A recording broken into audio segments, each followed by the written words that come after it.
But Tim, let's look at Spurs. I mean, they're currently fifth, but the fans, they're still not really sold on Thomas Frank, are they? No, they're not. It's because of their form at home. It's not been good enough. Not been entertaining. They haven't been picking up results. The fans will tolerate no matter how you play. They did it with Jose, they did it with Antonio Conte. If you're winning every week, as soon as the results start dipping, like they have with Tottenham, especially at home, then they start looking at being entertained and the performances, and it's not been good enough. And I can't really put my finger on it. They're fifth, and there was 17th. They're fifth, but I can understand why. I mean, I did that game against Man United. They were both as poor as each other. I mean, it was a very poor 2-2. But on the other hand, you've got to take them away from home, like they're going to the Emirates.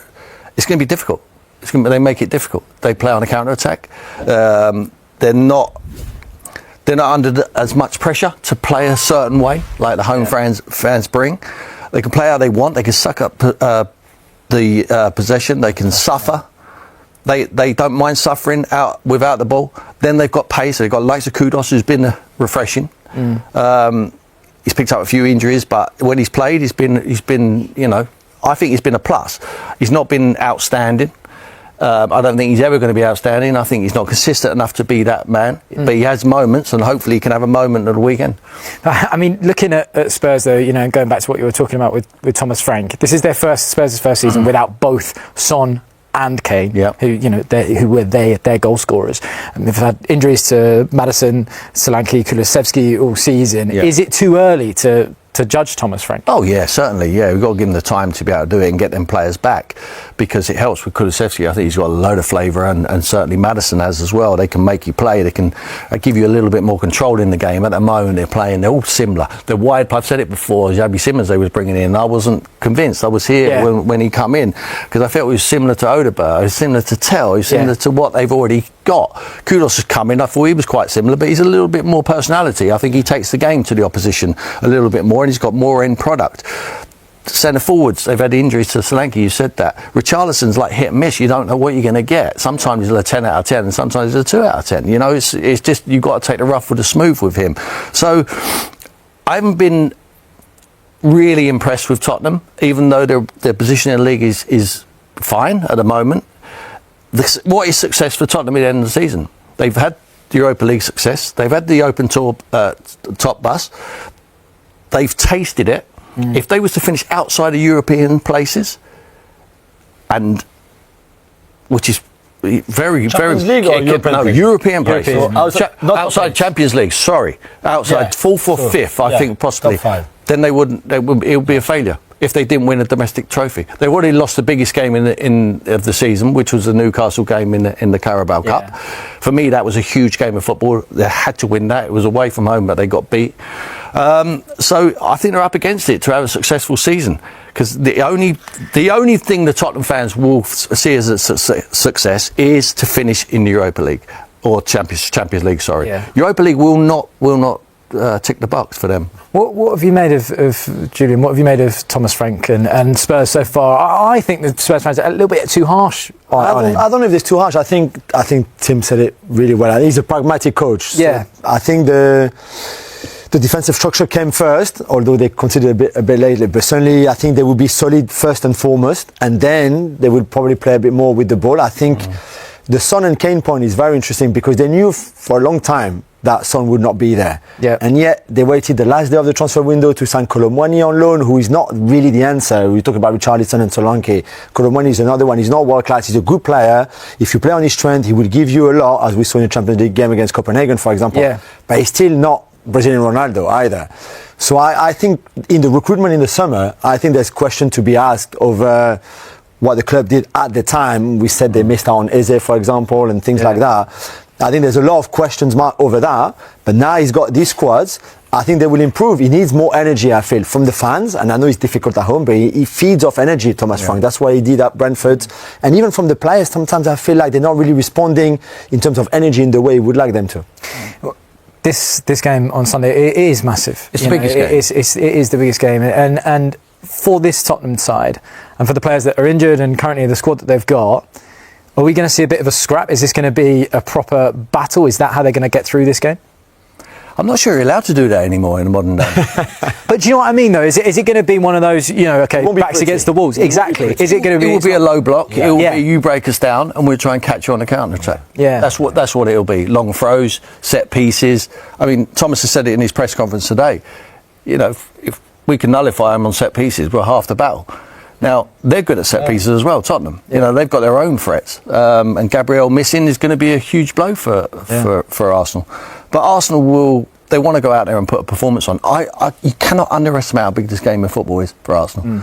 If they've got aspirations to go and win the Premier League, they have to win this game, in my opinion. Not because of the points total, because what it would mean. On the back of drawing a game at Sunderland when everyone expected them to win, to lose a North London derby, the cloud what would come over the Emirates would be huge. You've got to forget the Bayern Munich game. Yeah. They will qualify through the group anyway. Chelsea coming after that. This would be huge. If they lose, it could end up in a couple. It spirals. It snowballs into something serious. They'll still be there or thereabouts, but everyone will be the same old thing. Arsenal bottled it. Can't play without Gabriel. Yeah. The same old question marks will be coming into play. Arsenal have an interesting run of games that could definitely test Mikel Arteta. Up first is the North London derby, and I guess nobody at all has predicted that this is going to be a test for Arsenal. Can anyone, you know what, Nato, let me come to you. Can you even find some sort of an argument for why Spurs could get something out of this? Well, according to my prediction, probably not. But I think in the grand scheme of things, I think we're seeing a Spurs side who have shown flashes where they have looked good. But I think one of the issues that they've shown in recent weeks and months is just the fact that there's a lack of creativity. I think at times the defensive side of things is good, but it was only a couple of weeks ago when we were watching them play at home against Chelsea and basically create nothing. And I think for as good as Chelsea say were in that game, we're not exactly looking at them thinking they're this defensive juggernaut and you can't create anything against them. So then when I think about, how are they going to play against Arsenal? It just seems like it's going to be a tough day for them because there's certain elements in terms of how Spurs want to play as well, whether it's going to be with the set pieces, with the speed in transition and so on. And I think Arsenal are ready to deal with that. Like a long throw into the box for Arsenal, obviously unless it's against Sunderland, doesn't tend to bring that many troubles. You could see like a cross into the box from a corner, again, not that many troubles. So I think they're going to be trying to match Arsenal at something which Arsenal are probably better at doing. So yeah, unfortunately, I don't see it going Spurs' way, but it's a derby day, so I guess you could say anything's possible. I mean, I suppose if you wanted to put some sort of argument up, you would say their away form. That would be a debate you could put forward, but I think it's been easier for them to play a more defensive game away from home because I think your supporters will accept that a little bit more. I think where they've struggled, and Nathan touched on it, is in some of the home games where your fan base isn't going to accept you just sitting camped in the edge of your box, and so they want Tottenham to get out and play a little bit, and they've struggled in a lot of games at doing that. They really have. So I think when they've gone away from home, it's been more of an acceptance that they have kept a good shape and been a bit more difficult to beat. Obviously, City early in the season they played pretty well and won away from home, but I think that's the argument you could put up, but I just see Arsenal breaking them down in the end. Yeah, that's the only argument. Yeah. There's no pressure on them to go and win this game. The pressure's on Arsenal. They're sitting at the top of the table, they're at home, everything is on them to take the game to Spurs, which Spurs will like, which is why they've done well away from home, because they have been organised and they have a good shape defensively. And at the end of the day, if you keep the opposition out, you just need that one chance, that one spark from somebody. And so that's what Spurs will be talking about. They'll be talking about the last thing we do is open up and play, we keep it solid, and then when we get an opportunity, we have to take advantage of it. That's the only way they win. All right, well, that's just one of the big games in the Premier League coming up this weekend. But Saturday, Newcastle host Manchester City. And you've heard us bang on about how St. James's Park is quite the fortress. But if you look at the stats, it may not be quite the fortress as Don Hutchison or Shaka Hislop has been saying. At least this season, their only win at home has been to Spurs in the League Cup. They've lost to Liverpool, they've lost to Arsenal, and they've lost to Barcelona in the Champions League. And Nathan, we talked so much about that 12th man at St. James's Park, but welcoming a Manchester City, who's one of the big guns, just like we saw there, that Newcastle actually have lost to. Have we overstated their home advantage a bit too much? Potentially, yes. I think Newcastle are a side this season, in my opinion, where they we speak about them every so often, but whenever something positive happens, but when it's a little bit more negative, it's quite easy to sort of move on from, because we remember that positive, remember the crowd, remember them in the Champions League, for example, looking good and doing well, and sort of spells within games, like not least of all against that game against Liverpool, or like you could argue a spell against Arsenal. But in reality, I think the way that they start the season domestically isn't as good as Eddie Howe would want at all. And I think they find themselves in this sort of funny position in and around mid-table and not really contesting for those high spots at this moment in time. But I think for them, you know, in some ways, I think Newcastle as a club, as a fan base, for as good as they are, I think they prefer the role of an underdog. So I think that's when people get that sense of the 12th man, get that sense of like nostalgia towards different times for Newcastle where we can all remember the crowd being up and historic results for them. So yeah, I think in some ways it has been overall a disappointing start to the season for them. They've probably not scored enough goals, and even though the defensive is solid in the grand scheme of things, it's not really been exciting. But for them playing against Man City, I think they beat them in the League Cup last year. So it's a great chance for them to potentially springboard into this next part of the season to where there are no international breaks now till March time. Don't you think Newcastle are underdogs in this game? Well, the seat I'm sat, I think they are the underdogs. The seat I'm in this sat, game? Aye. Oh, yeah. Oh, for sure. City 100% are going to control most of the game. And this Newcastle, we talk about the Newcastle fan base, they don't need much to get going. All it needs is a turnover and a break, and then they are absolutely on fire. So this in some ways will suit City, Newcastle. That's why I've gone for a draw. I don't see how Haaland doesn't score, quite frankly. Nobody's going to be able to stop him. And there's a question mark over City's backline. Yes, I think they've only let 4 goals in the last 7 or 8 games, which would suggest that they're getting better. But this absolutely on the break, which is the one thing that City don't like, is exactly what Newcastle's going to do to them. So I think this does suit them. I think Nedum's right. They like being underdogs, and when they're underdogs at home, that crowd doesn't take an awful lot to get behind them. We talked about this a day or two ago with Shaka actually, and you know, we were talking about their away form, and I said, well, their away form, they're 15th in the league, their home form, they're 14th, which, as you say, their home form hasn't been much better. But Shaka did make the point, and I think there is validity to it, that their performances at home have been better, and they've been close. Now, being close and getting it done are two different things, but they played well against Arsenal, they played well against Liverpool, they played well for a good hour or so against Barcelona. Until Pedri and De Jong took control of the game, but they were very competitive. Now, at some point you have to get over the line. So I think there is some argument to that away from home they've had the struggles, haven't played particularly well. At home they haven't got the results, but they've played some good football. Now they've got to take that to the next step. Can they do it this weekend? I mean, again, I've gone for a draw. I could have went, you know, I was a draw or I was a City win. That's kind of where I am, because, you know, going forward at the moment, City look the real deal. And although we've talked about them defensively, Stevie said, they haven't shipped a lot of goals, and I've just loved young Nico O'Reilly's performances at left back. Absolutely love watching that young guy play. But it is a close one, and I think, you know, we had an interview with Voltemada yesterday, and he looks quite comfortable in a Newcastle jersey. They are a side that can cause you a lot of problems. They're not going to just sit on the back foot for the bulk of the game. So I think this is actually going to be a real good game, and a big test of City's back four, to be honest. Well, Nedum, I think you slightly agree there, because you've gone for a Manchester City win, but you have them conceding 2 goals. Slightly agree. Well, because he's gone for the City win and you went for the draw. But obviously, Nedum, that backline at City is a concern for you in this one. No, to be honest, I don't see it as a concern in that manner, because I think they defend in a sort of different way. And I think even though, you know, people have a sense that the defence isn't as good as it needs to be, I think their defensive record this season, I think it's either second or third best in the league. So clearly something's going well for them. But I think the point I wanted to make there was about this game for Newcastle. Like, Newcastle could win the game against Man City, the score could be anything, but from a Newcastle perspective there has to be consistency, because even in the way that we're talking about them now in this last few minutes, we're almost affording them the chance to, like, you know, we're sort of whitewashing their inconsistencies, because as crazy as it may sound, I just had a look at the table then, they're 1 point ahead of Leeds United, 2 points ahead of Burnley, 3 points ahead of West Ham, and these are 3 clubs who we're looking at saying, well, you know, they're not having a great season. So I think from a Newcastle perspective, yes, it's great that you can get up for these big games where you are the underdog, even though you're amongst 50, 60,000. But for a side that's playing in the Champions League, you can't really be looking at sort of 12 points, whatever it is, from 12 games and say, that is going to be enough. Start off with any clarity you can give us on Gabriel and how serious that injury is. Yeah, Gabi unfortunately picked up an injury with the Brazilian national team, and he's going to be out for weeks.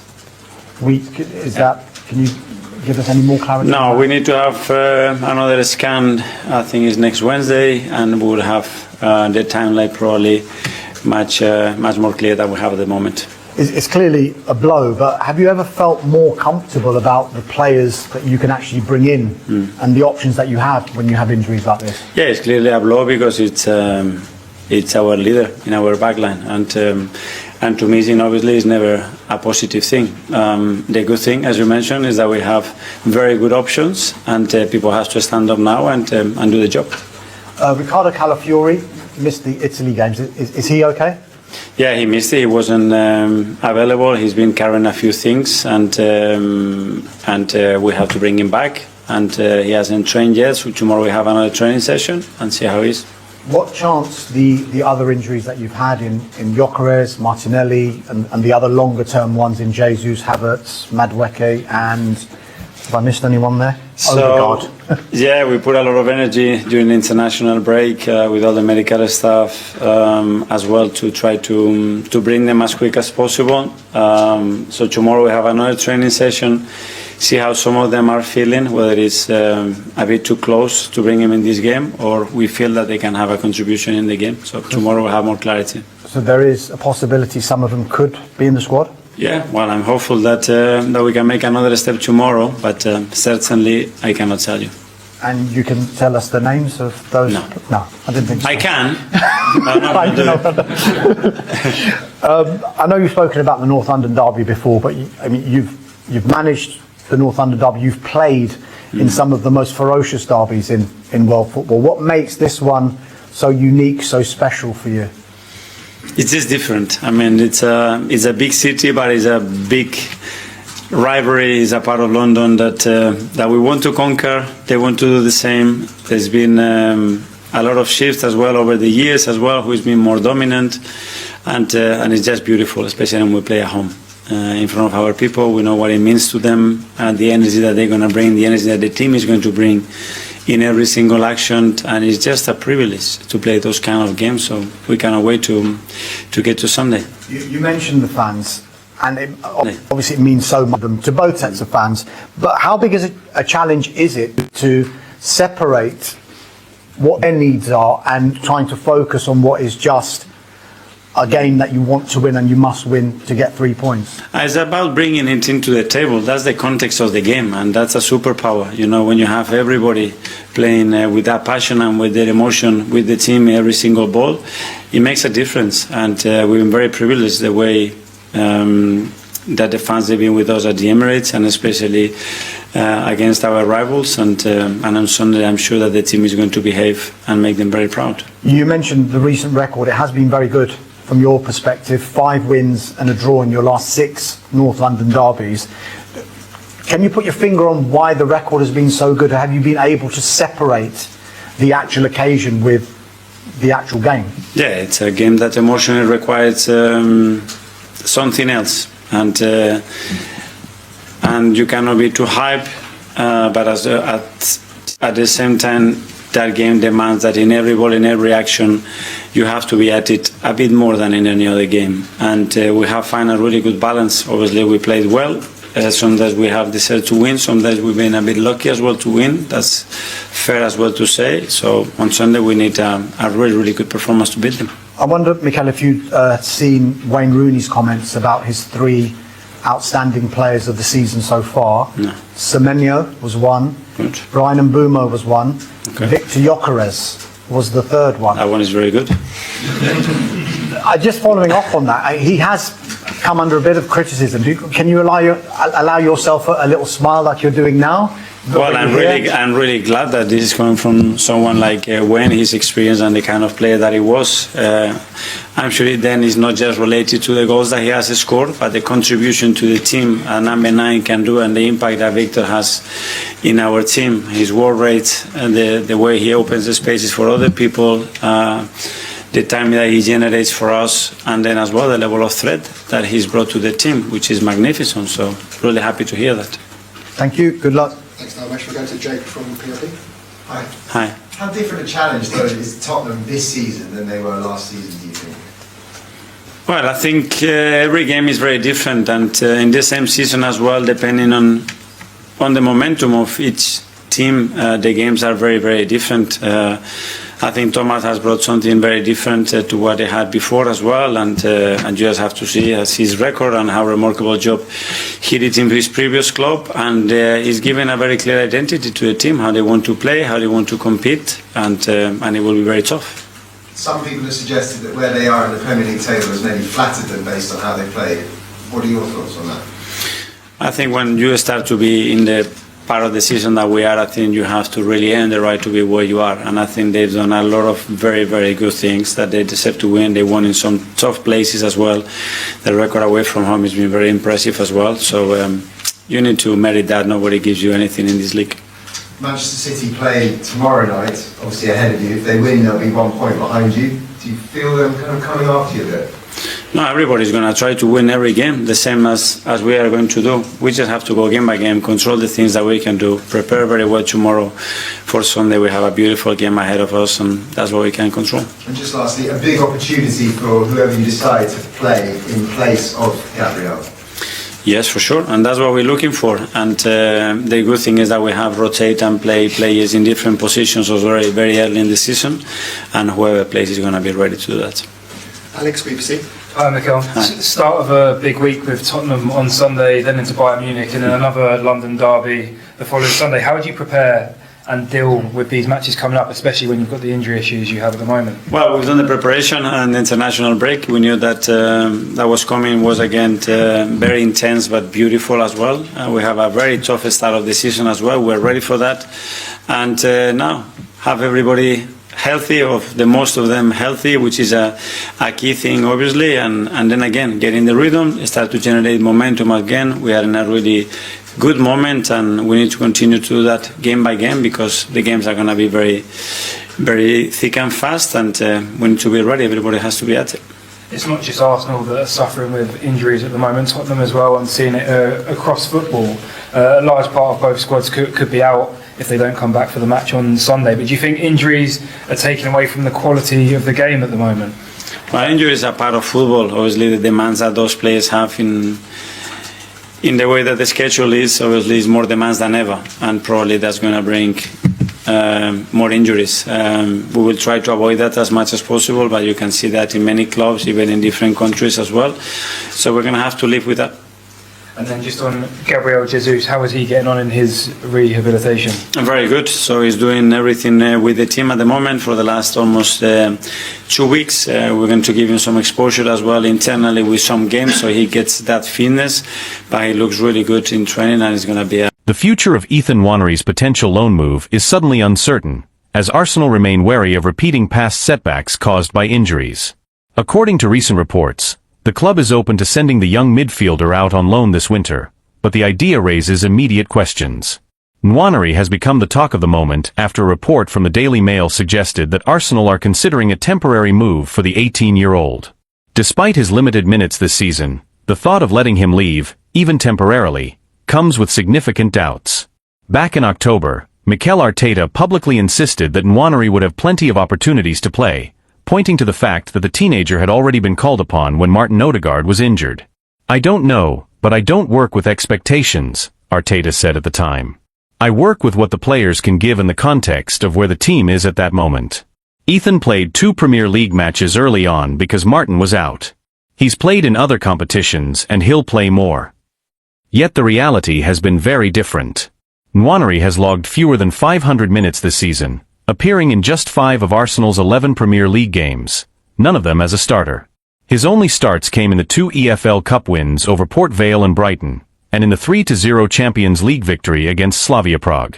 The arrival of Ebereki Eze and the promotion of Max Daumann have tightened competition even further. And despite injuries to Odegaard, Bukayo Saka, and Noni Madueke, Nwanery's pathway has only narrowed. It's easy to forget how young he still is. At 18, and having first debuted at just 15, like Daumann, These are formative years where consistent playing time is crucial. The busy festive period could open that door, but with Odegaard, Maduk and Kai Havertz all nearing their returns, there's a real chance Nwaneri could slide even further down the pecking order. This is why a January loan sounds logical on paper, but it also sets off alarm bells. Arsenal's season has already been shaped by injuries for the second year in a row, and squad depth has never felt more essential. A single setback among the attacking players over the holiday fixture run could thrust Nwaneri back into an important role almost overnight. The more sensible approach may be to reassess in the summer, once the squad naturally reshapes and the club have a clearer picture of their needs heading into 2025. Only then would a loan feel more secure, ensuring Nwaneri actually gets the minutes he needs rather than risking another stalled development. Even then, nothing is guaranteed. Supporters will remember Serge Gnabry's loan to West Brom, intended to push him closer to first-team football, but ultimately a move that derailed his progress before he rebuilt his career in Germany. Arsenal's recent history with loans has been mixed at best, and too often unsuccessful. For now, the club must weigh the immediate needs of the squad against the long-term growth of one of their brightest prospects. Whether a loan becomes the right option, or another cautionary tale, remains to be seen.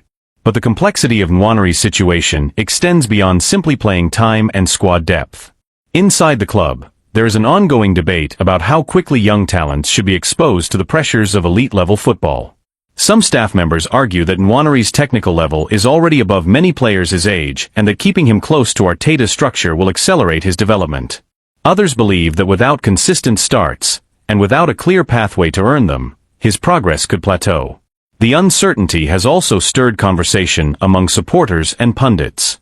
Several former Arsenal players have expressed concern that the club may be repeating old patterns, where promising youngsters become trapped between first-team aspirations and inconsistent minutes.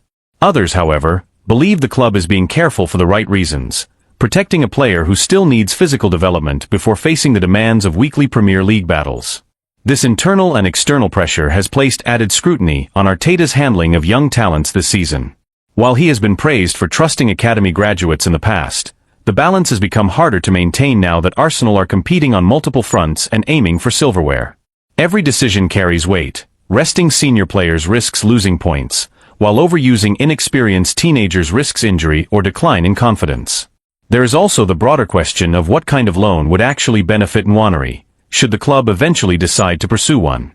A move to a Premier League side fighting relegation could offer minutes, but expose him to a demanding environment that prioritizes survival over development. A championship loan, on the other hand, might provide consistent matches, but at the cost of adjusting to a more physical style that does not always align with Arsenal's tactical identity. European options have been mentioned as well, though not confirmed. The possibility of joining a club in the Netherlands or Germany, leagues known for nurturing young talent, has been discussed quietly among observers. Yet Arsenal are hesitant, given how unpredictable such moves can be and how often they fail to produce the expected results. Meanwhile, Nwaneri himself remains focused and professional, according to those around the training ground. He is said to be eager for opportunities, but not frustrated or discouraged. The coaching staff admire his attitude, which only complicates the decision further. He is doing everything right, and still his future remains uncertain. As Arsenal approach the January window, the club finds itself at a crossroads. The next few weeks will likely be decisive, not just for Nwaneri's short-term career, but for how Arsenal choose to manage their most gifted prospects in an era of high expectations and relentless schedules. Any decision made now will be examined closely, not only because of what it means for Nwaneri, but because it will signal how the club intends to balance ambition with development as they move into the next phase of Arteta's project. Arsenal now face a difficult setback.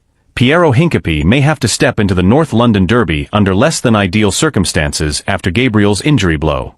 The club is hoping that Hincapié's long late return trip to North London won't affect his readiness to replace Gabriel against Tottenham, because losing the Brazilian for such a crucial match is a major hit to Mikel Arteta's plans. Arsenal have already been forced to cope with key absences at various stages of the season, but Gabriel missing the derby presents a challenge of a very different magnitude. Naturally, the focus shifts to who will fill the gap on the left side of Arsenal's defense, and for many, the most logical answer is Piero Hincapié. The summer signing impressed during his only start for the club so far, an outstanding display at left centre-back in the League Cup win over Brighton. That night, he partnered with Christian Mosquera, who is also an option for Arteta on Sunday.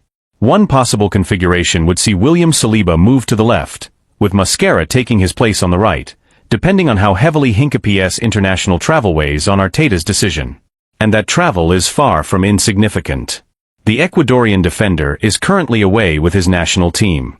He captained Ecuador during their 0-0 draw with Canada, helping secure the clean sheet. But the real concern comes with his final international fixture. Ecuador face New Zealand in New Jersey in the early hours of Wednesday morning, UK time. The match kicks off at 1:30 a.m. and is expected to finish around 4 a.m. Only after that will Hincapie board his flight back to England, meaning he won't arrive in London until Wednesday afternoon at the earliest.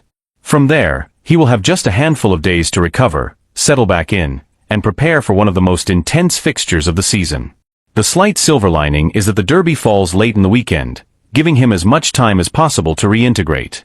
Still, the timing of his return is far from ideal and adds yet another layer of uncertainty to Arsenal's defensive preparations ahead of a match that could define their momentum for weeks to come. Beyond the logistical headache, Arteta and his staff must also consider the physical and tactical demands that a North London derby imposes. It is not the sort of match where a defender can arrive underprepared, particularly against a Tottenham side that has looked sharp in attack this season. Any hesitation, any lapse in intensity caused by travel fatigue, could be costly. Inside Arsenal, there is a quiet concern that the club may once again be walking a tightrope with its defensive depth. Over the past 2 seasons, injuries at the back have forced Arteta into uncomfortable choices, and Gabriel's setback reopens a conversation that the club hoped was behind them. The manager has repeatedly emphasized the importance of continuity across the defensive line, especially given how central the high defensive line and controlled build-up are to Arsenal's identity. Gabriel and Saliba have been at the core of that stability, and disrupting it inevitably changes the team's rhythm. Analysts close to the club have noted that Hincapie's profile fits the role well, confident under pressure, quick across the ground, and capable of progressing the ball with either foot. However, they also caution that he is still adapting to the Premier League's pace and physicality. Throwing him straight into a derby environment may accelerate his integration, but it also carries risk. Supporters have expressed mixed reactions as well. Many are eager to see Hincapie given a real opportunity, believing his style suits Arsenal's long-term plans. Others worry that asking him to deliver immediately, under difficult circumstances, could place unnecessary pressure on a player still in the early stages of adjusting to English football. The timing of Gabriel's injury also complicates Arsenal's broader goals. With a congested winter schedule approaching and the title race tightening, every match takes on heightened importance. Dropping points against Tottenham could shift momentum, not just in the standings but in confidence across the squad. It also forces Arteta to rethink how he manages minutes for defenders who have already logged heavy workloads this season. Club insiders say the staff have been preparing contingency plans for weeks, anticipating scenarios where international duties and injuries overlap. Yet even the best planning can be stretched thin when travel delays and late-night kickoffs are added to the equation. In the coming days, the medical and performance teams will conduct assessments to determine exactly how ready Hincapie is for Sunday's showdown. Arteta is expected to make a late decision, balancing long-term health with short-term necessity. The hope is that the Ecuadorian arrives in good condition, responds well to training, and can at least offer a reliable solution in Gabriel's absence. What remains undeniable is that Arsenal enter the derby under a new layer of pressure, forced to adapt, to trust their depth, and to test the resilience that has been a defining theme of their season so far.